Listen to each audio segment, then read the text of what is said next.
Bienvenue à tous dans ce nouveau numéro du Focus de la semaine consacré aux faits saillants de l'actualité nationale, régionale, mais aussi internationale.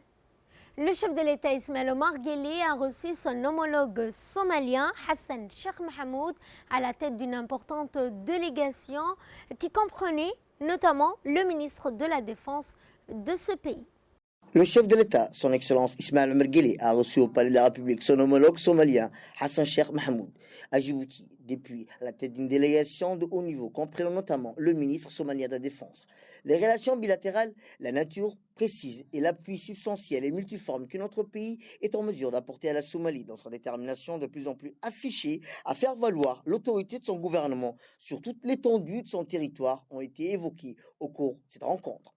Le déplacement du président somalien à Djibouti intervient dans le contexte actuel de fin de mandat de la mission de transition de l'Union africaine en Somalie, c'est son acronyme ATMIS. Les discussions entre les deux chefs d'État ont particulièrement été étendues aussi à la configuration définitive de la force de relève, la mission d'appui et de stabilisation prévue pour la Somalie, censée être déployée dès le 1er janvier 2025. La visite de travail de 24 heures du président Hassan Sheikh Mohamud à Djibouti s'inscrit dans le droit fil des contacts, des consultations périodiques au niveau et au sommet entre les deux pays et les deux peuples frères. Djibouti et la Somalie ont un partage des liens séculaires forgés par la proximité géographique, culturelle et linguistique. Outre le ministre somalien de la Défense, l'ambassadeur de la République fédérale de la Somalie auprès de la République de Djibouti, M. Salah Ali Jeleh, ont pris part à cette rencontre. Le chef de l'État Ismaël Omar Guelleh a également reçu le ministre des Affaires étrangères éthiopien qui effectue sa première visite depuis sa nomination. Le président de la République, son Excellence Ismaël Omar Guelleh, a reçu au Palais de la République le ministre éthiopien des Affaires étrangères qui effectue sa première visite de travail depuis sa nomination à ce poste. Cette audience a permis d'aborder les relations privilégiées de fraternité, d'amitié et de coopération qui unissent la République de Djibouti et la République fédérale démocratique d'Éthiopie. Les échanges ont permis et ont également porté sur les partenariats stratégiques entre les deux nations, notamment dans les domaines du commerce, de la culture, de la sécurité. Cette rencontre a été l'occasion de réaffirmer l'exemplarité des complémentarités et de l'intégration économique entre Djibouti et l'Éthiopie, souvent saluée à l'échelle régionale, continentale, comme un modèle de succès.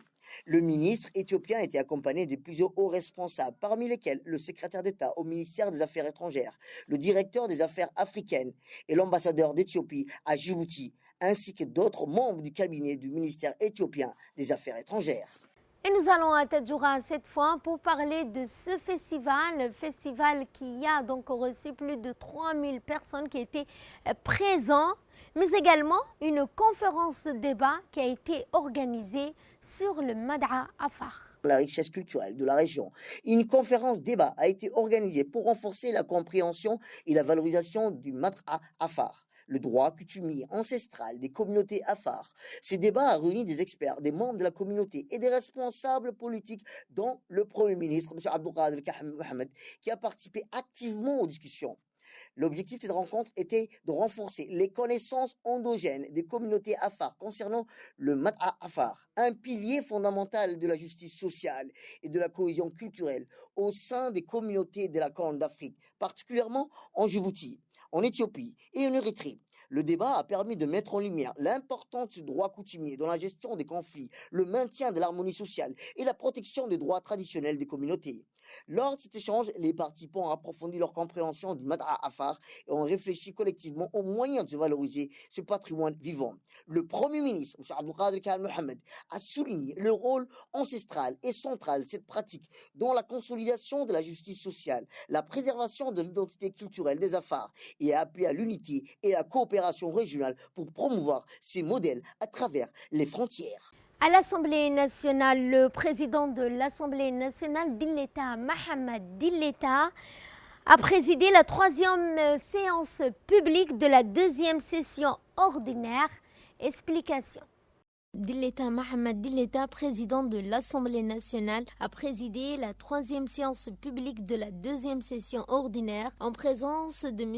Abdelkader Kamel Mohamed, Premier ministre, des parlementaires, des membres du gouvernement. Cette séance plénière a été consacrée à l'examen de 4 projets de textes législatifs. Le projet de loi numéro 135 de l'année 2024, 9e législature, portant ratification de la convention numéro 181 relatif aux agences d'emploi privées, projet de loi numéro 138 de l'année 2024, 9e législature, portant ratification de l'accord sur la zone de libre-échange tripartite, projet de loi de finances numéro 150 de l'année 2024, 9e législature, portant sur le budget initial de l'État pour l'exercice de l'année 2025, projet de loi numéro 151 de l'année 2024, 9e législature, portant ratification d'un accord de prix additionnel pour le projet d'amélioration des bidonvilles et de développement urbain intégré à Boulaouz. En cette période de session budgétaire, les parlementaires, dans l'exercice de leur mission de contrôle de l'action gouvernementale et d'évaluation des politiques publiques, ont interrogé les membres du gouvernement sur les projets de loi inscrits à l'ordre du jour et plus particulièrement sur le projet de loi de finances fixant le budget initial de l'État pour l'exercice de l'année 2025, à savoir les grandes orientations budgétaires, les priorités de financement, les politiques publiques envisagées, ainsi que le mécanisme de mise en œuvre et d'évaluation. En réponse, les membres du gouvernement ont apporté des explications détaillées, précises, ainsi que le choix stratégique inscrit dans le projet de loi de finances. Le ministre du Budget, en particulier en répondant aux interrogations des élus, en fournissant des informations techniques sur les prévisions économiques, la répartition des dépenses et les objectifs fiscaux pour l'année à venir. À l'issue des débats, les projets de loi inscrits à l'ordre du jour ont été adoptés. Le président de l'Assemblée nationale a salué l'esprit de partenariat renforcé qui continue de prévaloir entre l'exécutif et le Parlement. À l'approche de la nouvelle année,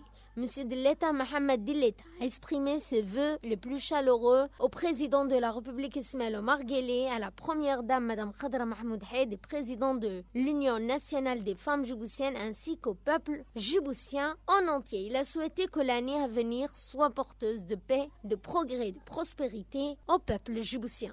Nous allons en Somalie pour parler agriculture, mais aussi les activités agricoles qui reprennent après la saison des pluies d'automne.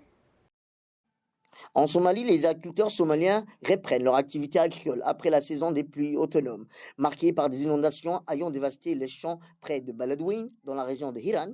Les agriculteurs expliquent que les premières récoltes ont été détruites par les pluies, mais le retour du temps sec leur permet désormais de replanter leurs terres. Les inondations causées par des pluies saisonnières ainsi que les rivières frappent régulièrement les cultures somaliennes, mettant en péril l'autosuffisance agricole. Cette année, cependant, les inondations ont été moins graves que celles des années précédentes. Pour soutenir les secteurs agricoles, le gouvernement somalien, par le biais du ministère de l'Agriculture, a lancé une campagne l'année dernière. Des équipements agricoles modernes, tels que des véhicules, ont été distribués pour améliorer la production et promouvoir la résilience des agriculteurs.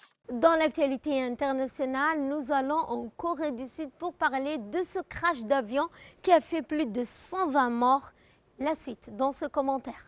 L'avion, un Boeing 737-8AS en provenance de Bangkok avec 181 personnes à bord, s'est écrasé à l'atterrissage et a pris feu, vraisemblablement après avoir percuté des oiseaux. Les chances de retrouver d'autres survivants, en plus de 2 membres d'équipage extraits de la carcasse, en feu peu après le crash, s'amenuisent au fil de la journée, plusieurs heures après que les pompiers ont maîtrisé les flammes. Selon les autorités, l'accident du vol JJ-226-16 qui relayait Bangkok à Muan au sud-ouest, l'un des plus meurtriers de l'histoire du Corée du Sud, s'est produit dimanche dernier. L'avion transportait 181 passagers, dont 2 de nationalité thaïlandaise, 6 membres d'équipage. À Gaza, Israël tue 48 personnes en un jour. Le sort de Dr Abu Safia reste toujours inconnu. La nouvelle offensive militaire dans le nord de Gaza a fait près de 50 victimes en 24 heures, mises hors service et vidé l'hôpital Kamal Adwan, dont le directeur a été arrêté et amené vers une destination inconnue. La nouvelle offensive militaire israélienne dans le nord de Gaza, entamée depuis octobre dernier, a atteint une autre dimension avec la mise hors service de l'hôpital Kamal Adwan, l'unique centre hospitalier du nord de Gaza, jusqu'à encore ouvert. L'OMS a déclaré que cet hôpital est désormais vide après que les forces israéliennes ont attaqué et arrêté des dizaines de membres du personnel médical.